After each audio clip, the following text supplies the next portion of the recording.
The Adventure of the Sussex Vampire by Arthur Conan Doyle. Narrated by Peter Silverleaf. Holmes had read carefully a note which the last post had brought him. Then, with the dry chuckle which was his nearest approach to a laugh, he tossed it over to me. For a mixture of the modern and the medieval, of the practical and of the wildly fanciful, I think this is surely the limit, said he. What do you make of it, Watson?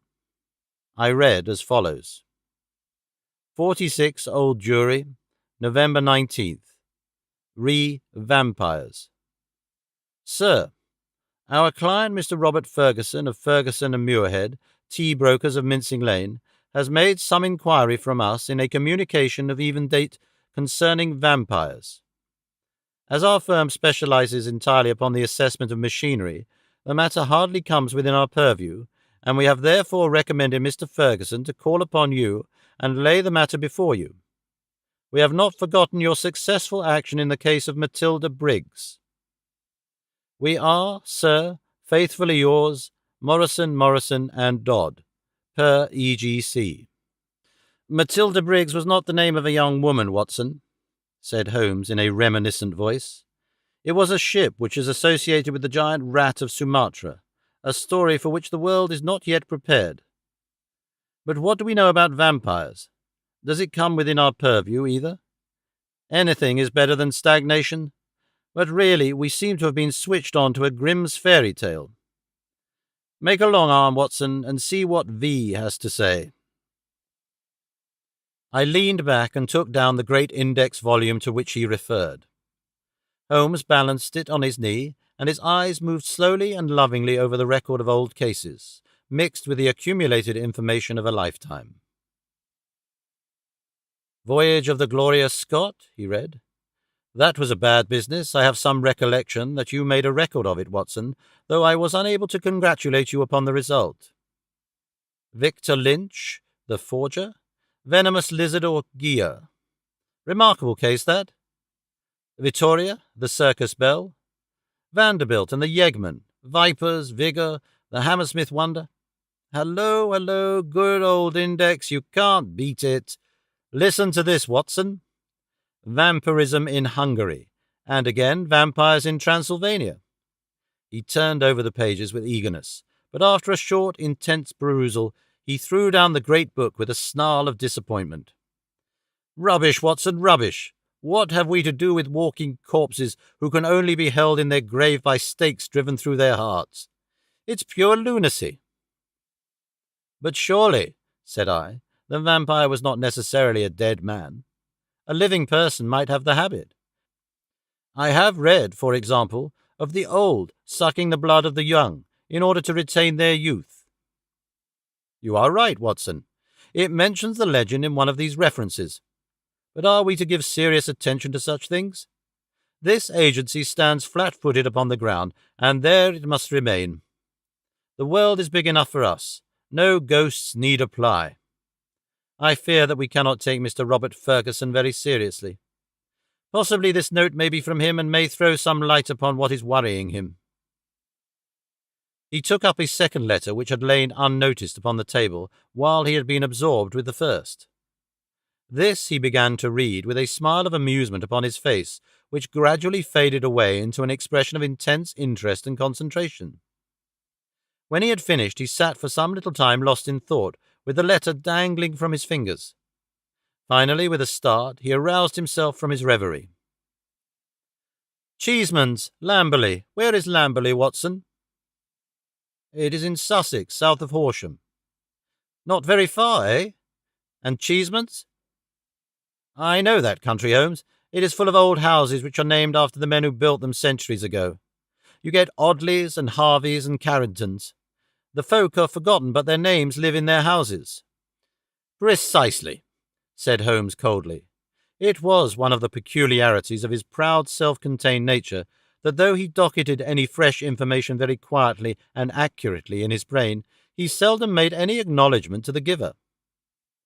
I rather fancy we shall know a good deal more about Cheeseman's, Lamberley, before we are through. The letter is, as I had hoped, from Robert Ferguson. By the way, he claims acquaintance with you." "With me?" "You had better read it." He handed the letter across. It was headed with address quoted. "Dear Mr. Holmes," it said, "I have been recommended to you by my lawyers, but indeed the matter is so extraordinarily delicate that it is most difficult to discuss. It concerns a friend for whom I am acting. This gentleman married some 5 years ago a Peruvian lady, the daughter of a Peruvian merchant, whom he had met in connection with the importation of nitrates. The lady was very beautiful, but the fact of her foreign birth and of her alien religion always caused a separation of interests and of feelings between husband and wife, so that after a time his love may have cooled towards her, and he may have come to regard their union as a mistake. He felt there were sides of her character which he could never explore or understand. This was the more painful as she was as loving a wife as a man could have, to all appearance absolutely devoted. Now for the point which I will make more plain when we meet. Indeed, this note is merely to give you a general idea of the situation and to ascertain whether you would care to interest yourself in the matter. The lady began to show some curious traits quite alien to her ordinarily sweet and gentle disposition. The gentleman had been married twice, and he had one son by the first wife. This boy was now 15, a very charming and affectionate youth, though unhappily injured through an accident in childhood. Twice the wife was caught in the act of assaulting this poor lad in the most unprovoked way. Once she struck him with a stick and left a great weal on his arm. This was a small matter, however, compared with her conduct to her own child, a dear boy just under 1 year of age. On one occasion about a month ago this child had been left by its nurse for a few minutes. A loud cry from the baby, as of pain, called the nurse back. As she ran into the room she saw her employer, the lady, leaning over the baby and apparently biting his neck. There was a small wound in the neck from which a stream of blood had escaped. The nurse was so horrified that she wished to call the husband, but the lady implored her not to do so and actually gave her £5 as a price for her silence. No explanation was ever given, and for the moment the matter was passed over. It left, however, a terrible impression upon the nurse's mind, and from that time she began to watch her mistress closely and to keep a closer guard upon the baby, whom she tenderly loved. It seemed to her that even as she watched the mother, so that the mother watched her, and that every time she was compelled to leave the baby alone, the mother was waiting to get at it. Day and night the nurse covered the child, and day and night the silent, watchful mother seemed to be lying in wait as a wolf waits for a lamb. It must read most incredible to you, and yet I beg you to take it seriously, for a child's life and a man's sanity may depend upon it. At last there came one dreadful day when the facts could no longer be concealed from the husband. The nurse's nerve had given way. She could stand the strain no longer, and she made a clean breast of it all to the man. To him it seemed as wild a tale as it may now seem to you. He knew his wife to be a loving wife, and save for the assaults upon her stepson, a loving mother. Why then should she wound her own dear little baby? He told the nurse that she was dreaming, that her suspicions were those of a lunatic, and that such libels upon her mistress were not to be tolerated. While they were talking, a sudden cry of pain was heard. Nurse and master rushed together to the nursery. Imagine his feelings, Mr. Holmes, as he saw his wife rise from a kneeling position beside the cot, and saw blood upon the child's exposed neck and upon the sheet. With a cry of horror, he turned his wife's face to the light and saw blood all round her lips. It was she beyond all question, who had drunk the poor baby's blood. So the matter stands. She is now confined to her room. There has been no explanation. The husband is half demented. He knows, and I know, little of vampirism beyond the name. We had thought it was some wild tale of foreign parts. And yet here in the very heart of the English Sussex, well, all this can be discussed with you in the morning. Will you see me? Will you use your great powers in aiding a distracted man? If so, kindly wire to Ferguson, Cheeseman's, Lamberley, and I will be at your rooms by 10 o'clock. Yours faithfully, Robert Ferguson. P.S. I believe your friend Watson played rugby for Blackheath when I was a 3/4 for Richmond. It is the only personal introduction which I can give." "Of course I remember him," said I, as I laid down the letter. "Big Bob Ferguson, the finest three-quarter Richmond ever had. He was always a good-natured chap. It's like him to be so concerned over a friend's case." Holmes looked at me thoughtfully and shook his head. "I never get your limits, Watson," said he. "There are unexplored possibilities about you. Take a wire down like a good fellow. We'll examine your case with pleasure." "Your case?" "We must not let him think that this agency is a home for the weak-minded. Of course it's his case. Send him that wire and let the matter rest till morning." Promptly at 10 o'clock next morning, Ferguson strode into our room. I had remembered him as a long, slab-sided man with loose limbs and a fine turn of speed, which had carried him round many an opposing back. There is surely nothing in life more painful than to meet the wreck of a fine athlete whom one has known in his prime. His great frame had fallen in, his flaxen hair was scanty, and his shoulders were bowed. I fear that I roused corresponding emotions in him. "Hello, Watson," said he, and his voice was still deep and hearty. "You don't look quite the man you did when I threw you over the ropes into the crowd at the old deer park. I expect I have changed a bit also. But it's this last day or two that has aged me. I see by your telegram, Mr. Holmes, that it is no use my pretending to be anyone's deputy." "It is simpler to deal direct," said Holmes. "Of course it is. But you can imagine how difficult it is when you are speaking of the one woman whom you are bound to protect and help. What can I do? How am I to go to the police with such a story? And yet the kiddies have got to be protected. Is it madness, Mr. Holmes? Is it something in the blood? Have you any similar case in your experience? For God's sake, give me some advice, for I am at my wit's end." "Very naturally, Mr. Ferguson. Now sit here and pull yourself together and give me a few clear answers. I can assure you that I am very far from being at my wit's end, and that I am confident we shall find some solution. First of all, tell me what steps you have taken. Is your wife still near the children?" "We had a dreadful scene. She is a most loving woman, Mr. Holmes. If ever a woman loved a man with all her heart and soul, she loves me. She was cut to the heart that I should have discovered this horrible, this incredible secret. She would not even speak. She gave no answer to my reproaches, save to gaze at me with a sort of wild, despairing look in her eyes. Then she rushed to her room and locked herself in. Since then she has refused to see me. She has a maid who was with her before her marriage, Dolores by name, a friend rather than a servant. She takes her food to her." "Then the child is in no immediate danger?" "Mrs. Mason, the nurse, has sworn that she will not leave it night or day.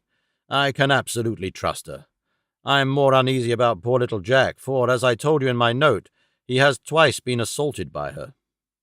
"But never wounded?" "No, she struck him savagely. It is the more terrible, as he is a poor little inoffensive cripple." Ferguson's gaunt figure softened as he spoke of his boy. "You would think that the dear lad's condition would soften anyone's heart. A fall in childhood and a twisted spine, Mr. Holmes, but the dearest, most loving heart within." Holmes had picked up the letter of yesterday and was reading it over. "What other inmates are there in your house, Mr. Ferguson?" "2 servants who have not been long with us, 1 stable hand, Michael, who sleeps in the house, my wife, myself, my boy Jack, baby, Dolores, and Mrs. Mason. That is all." "I gather that you did not know your wife well at the time of your marriage." "I had only known her a few weeks." "How long had this maid Dolores been with her?" "Some years." "Then your wife's character would really be better known by Dolores than by you." "Yes, you may say so." Holmes made a note. "I fancy," said he, "that I may be of more use at Lamberley than here. It is eminently a case for personal investigation. If the lady remains in her room, our presence could not annoy or inconvenience her. Of course, we would stay at the inn." Ferguson gave a gesture of relief. "It is what I hoped, Mr. Holmes. There is an excellent train at 2 from Victoria, if you could come." "Of course we could come. There is a lull at present. I can give you my undivided energies. Watson, of course, comes with us, but there are 1 or 2 points upon which I wish to be very sure before I start."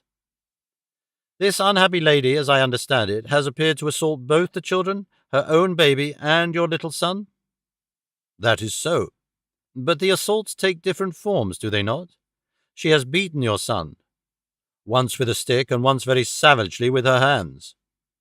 "Did she give no explanation why she struck him?" "None, save that she hated him. Again and again she said so." "Well, that is not unknown among stepmothers. A posthumous jealousy, we will say. Is the lady jealous by nature?" "Yes, she is very jealous. Jealous with all the strength of her fiery tropical love." "But the boy, he is 15, I understand, and probably very developed in mind, since his body has been circumscribed in action. Did he give you no explanation of these assaults?"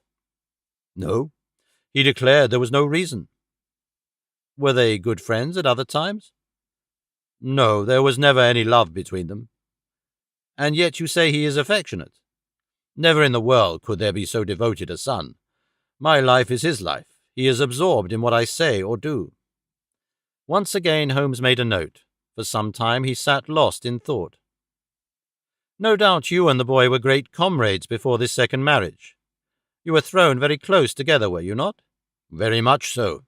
"And the boy, having so affectionate a nature, was devoted, no doubt, to the memory of his mother?"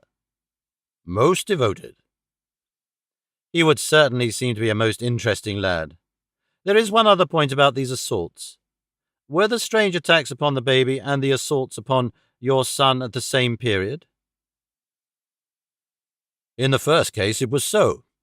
It was as if some frenzy had seized her, and she had vented her rage upon both. In the second case it was only Jack who suffered. Mrs. Mason had no complaint to make about the baby." "That certainly complicates matters." "I don't quite follow you, Mr. Holmes." "Possibly not. One forms provisional theories and waits for time or fuller knowledge to explode them. A bad habit, Mr. Ferguson, but human nature is weak. I fear that your old friend here has given an exaggerated view of my scientific methods. However, I will only say at the present stage that your problem does not appear to me to be insoluble, and that you may expect to find us at Victoria at 2 o'clock. It was evening of a dull, foggy November day when, having left our bags at the Chequers Lamberley, we drove through the Sussex clay of a long, winding lane and finally reached the isolated and ancient farmhouse in which Ferguson dwelt. It was a large, straggling building, very old in the centre, very new at the wings, with towering Tudor chimneys and a lichen-spotted, high-pitched roof of Horsham slabs. The doorsteps were worn into curves, and the ancient tiles which lined the porch were marked with the rebus of a cheese and a man after the original builder.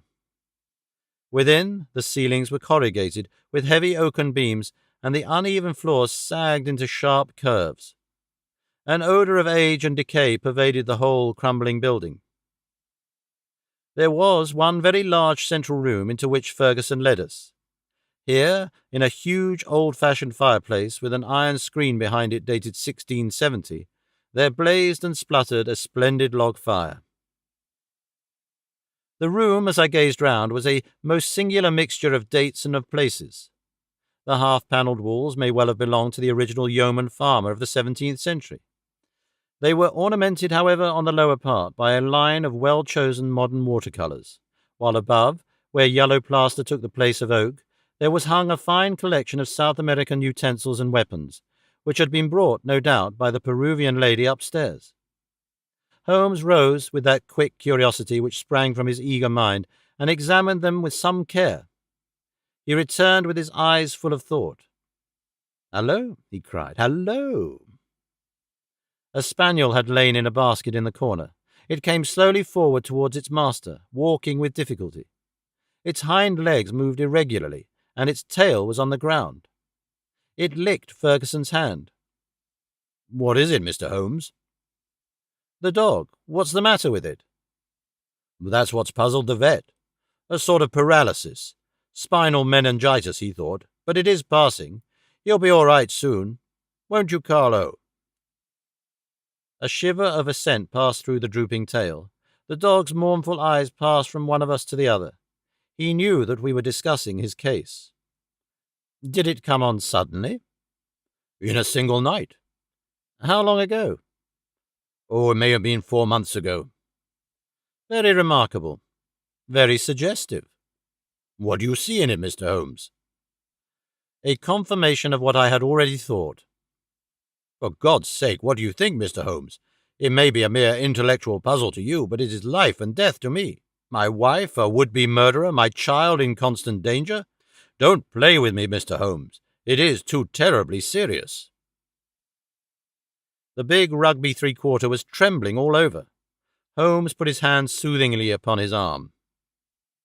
I fear there is pain for you, Mr. Ferguson, whatever the solution may be, said he. I would spare you all I can. I cannot say more for the instant, but before I leave this house I hope I may have something definite. Please God you may. If you will excuse me, gentlemen, I will go up to my wife's room and see if there has been any change. He was away some minutes, during which Holmes resumed his examination of the curiosities upon the wall. When our host returned, it was clear from his downcast face that he had made no progress. He brought with him a tall, slim, brown-faced girl. The tea is ready, Dolores, said Ferguson. See that your mistress has everything she can wish. She very ill, cried the girl, looking with indignant eyes at her master. She no ask for food. She very ill. She need doctor. I frightened stay alone with her without doctor. Ferguson looked at me with a question in his eyes. I should be so glad if I could be of use. Would your mistress see Dr. Watson? I take him. I no ask leave. She needs doctor. Then I'll come with you at once. I followed the girl, who was quivering with strong emotion, up the staircase and down an ancient corridor. At the end was an iron-clamped and massive door. It struck me as I looked at it that if Ferguson tried to force his way to his wife, he would find it no easy matter. The girl drew a key from her pocket, and the heavy oaken planks creaked upon their old hinges. I passed in, and she swiftly followed, fastening the door behind her. On the bed, a woman was lying who was clearly in a high fever. She was only half conscious, but as I entered she raised a pair of frightened but beautiful eyes and glared at me in apprehension. Seeing a stranger, she appeared to be relieved and sank back with a sigh upon the pillow. I stepped up to her with a few reassuring words, and she lay still while I took her pulse and temperature. Both were high, and yet my impression was that the condition was rather that of mental and nervous excitement than of any actual seizure. She lie like that 1 day, 2 day. I afraid she die, said the girl. The woman turned her flushed and handsome face towards me. Where is my husband? He is below and would wish to see you. I will not see him. I will not see him. Then she seemed to wander off into delirium. A fiend, oh, what shall I do with this devil? Can I help you in any way? No, no one can help. It is finished. All is destroyed. Do what I will, all is destroyed. The woman must have some strange delusion. I could not see honest Bob Ferguson in the character of fiend or devil. Madam, I said, your husband loves you dearly. He is deeply grieved at this happening. Again she turned on me those glorious eyes. He loves me, yes, but I do not love him. Do I not love him even to sacrifice myself rather than break his dear heart? That is how I love him, and yet he could think of me, he could speak of me so. He is full of grief, but he cannot understand. No, he cannot understand, but he should trust. Will you not see him? I suggested. No, no, I cannot forget those terrible words, nor the look upon his face. I will not see him. Go now. You can do nothing for me. Tell him only one thing. I want my child. I have a right to my child. That is the only message I can send him. She turned her face to the wall and would say no more. I returned to the room downstairs, where Ferguson and Holmes still sat by the fire. Ferguson listened moodily to my account of the interview. How can I send her the child? He said. How do I know what strange impulse might come upon her? How can I ever forget how she rose from beside it with its blood upon her lips? He shuddered at the recollection. The child is safe with Mrs. Mason, and there he must remain. A smart maid, the only modern thing which we had seen in the house, had brought in some tea. As she was serving it, the door opened and a youth entered the room. He was a remarkable lad, pale-faced and fair-haired, with excitable light blue eyes, which blazed into a sudden flame of emotion and joy as they rested upon his father. He rushed forward and threw his arms round his neck with the abandon of a loving girl. "Oh, Daddy," he cried, "I did not know that you were due yet. I should have been here to meet you. Oh, I'm so glad to see you." Ferguson gently disengaged himself from the embrace with some little show of embarrassment. "Dear old chap," said he, patting the flaxen head with a very tender hand, "I came early because my friends, Mr. Holmes and Dr. Watson, have been persuaded to come down and spend an evening with us." "Is that Mr. Holmes the detective?" "Yes." The youth looked at us with a very penetrating and, as it seemed to me, unfriendly gaze. "What about your other child, Mr. Ferguson?" asked Holmes. "Might we make the acquaintance of the baby?" "Ask Mrs. Mason to bring baby down," said Ferguson. The boy went off with a curious shambling gait which told my surgical eyes that he was suffering from a weak spine. Presently he returned, and behind him came a tall, gaunt woman bearing in her arms a very beautiful child, dark-eyed, golden-haired, a wonderful mixture of the Saxon and the Latin. Ferguson was evidently devoted to it, for he took it into his arms and fondled it most tenderly. "Fancy anyone having the heart to hurt him," he muttered as he glanced down at the small, angry red pucker upon the cherub throat. It was at this moment that I chanced to glance at Holmes and saw a most singular intentness in his expression.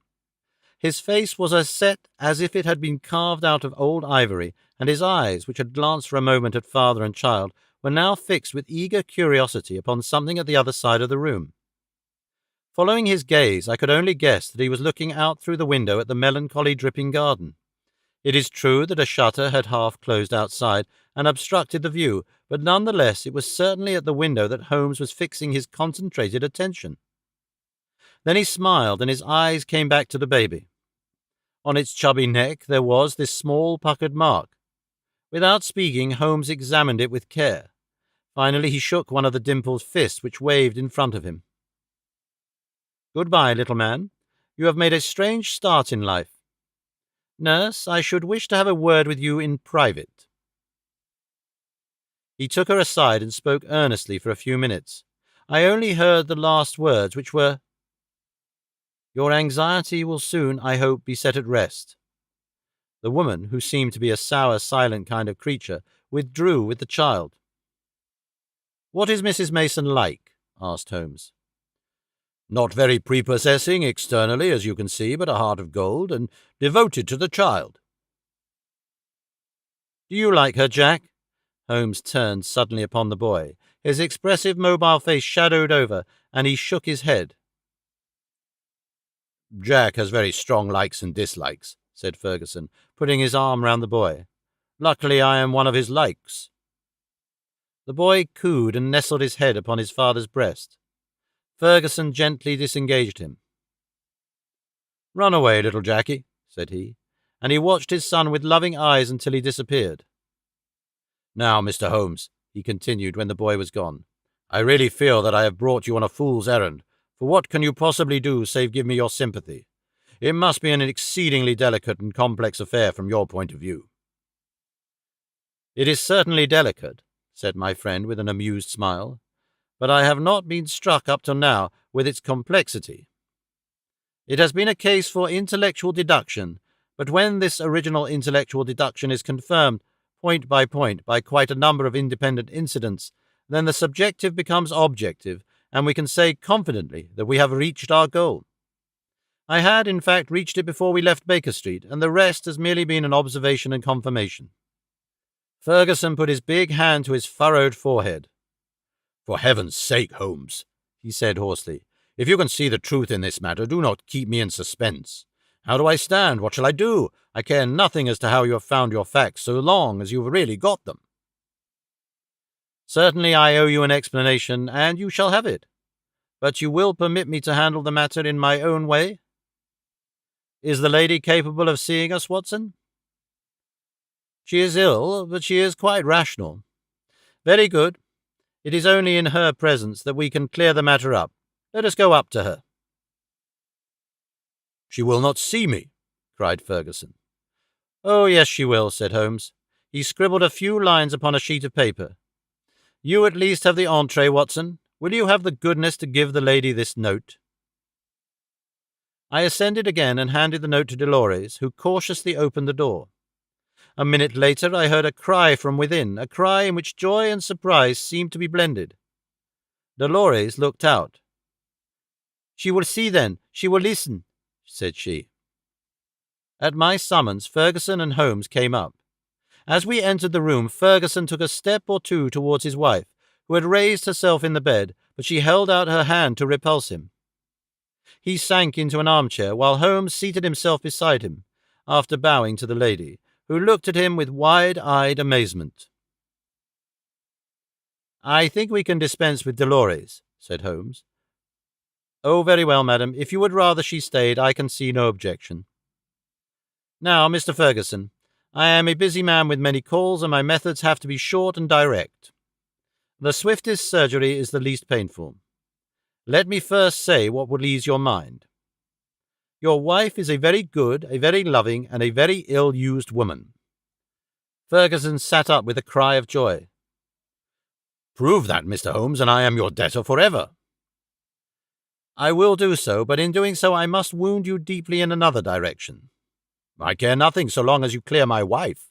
Everything on earth is insignificant compared to that." "Let me tell you, then, the train of reasoning which passed through my mind in Baker Street. The idea of a vampire was to me absurd. Such things do not happen in criminal practice in England, and yet your observation was precise. You had seen the lady rise from beside the child's cot with the blood upon her lips." "I did." "Did it not occur to you that a bleeding wound may be sucked for some other purpose than to draw the blood from it? Was there not a queen in English history who sucked such a wound to draw poison from it?" "Poison?" "A South American household. My instinct felt the presence of those weapons upon the wall before my eyes ever saw them. It might have been other poison, but that was what occurred to me. When I saw that little empty quiver beside the small bird bow, it was just what I expected to see. If the child were pricked with one of those arrows dipped in a curare or some other devilish drug, it would mean death if the venom were not sucked out. And the dog! If one were to use such a poison, would one not try it first in order to see that it had not lost its power? I did not foresee the dog, but at least I understand him, and he fitted into my reconstruction. Now do you understand? Your wife feared such an attack. She saw it made and saved the child's life, and yet she shrank from telling you all the truth, for she knew how you loved the boy and feared lest it break your heart." "Jackie?" "I watched him as you fondled the child just now. His face was clearly reflected in the glass of the window, where the shutter formed a background. I saw such jealousy, such cruel hatred as I have seldom seen in a human face." "My Jackie?" "You have to face it, Mr. Ferguson. It is the more painful because it is a distorted love, a maniacal, exaggerated love for you, and possibly for his dead mother, which has prompted his action. His very soul is consumed with hatred for this splendid child, whose health and beauty are a contrast to his own weakness." "Good God! It is incredible." "Have I spoken the truth, madam?" The lady was sobbing with her face buried in the pillows. Now she turned to her husband. "How could I tell you, Bob? I felt the blow it would be to you. It was better that I should wait, and that it should come from some other lips than mine. When this gentleman, who seems to have powers of magic, wrote that he knew all, I was glad." "I think a year at sea would be my prescription for Master Jackie," said Holmes, rising from his chair. "Only one thing is still clouded, madam. We can quite understand your attacks upon Master Jackie. There is a limit to a mother's patience. But how did you dare to leave the child these last 2 days?" "I had told Mrs. Mason. She knew." "Exactly. So I imagined." Ferguson was standing by the bed, choking, his hands outstretched and quivering. "This, I fancy, is the time for our exit, Watson," said Holmes in a whisper.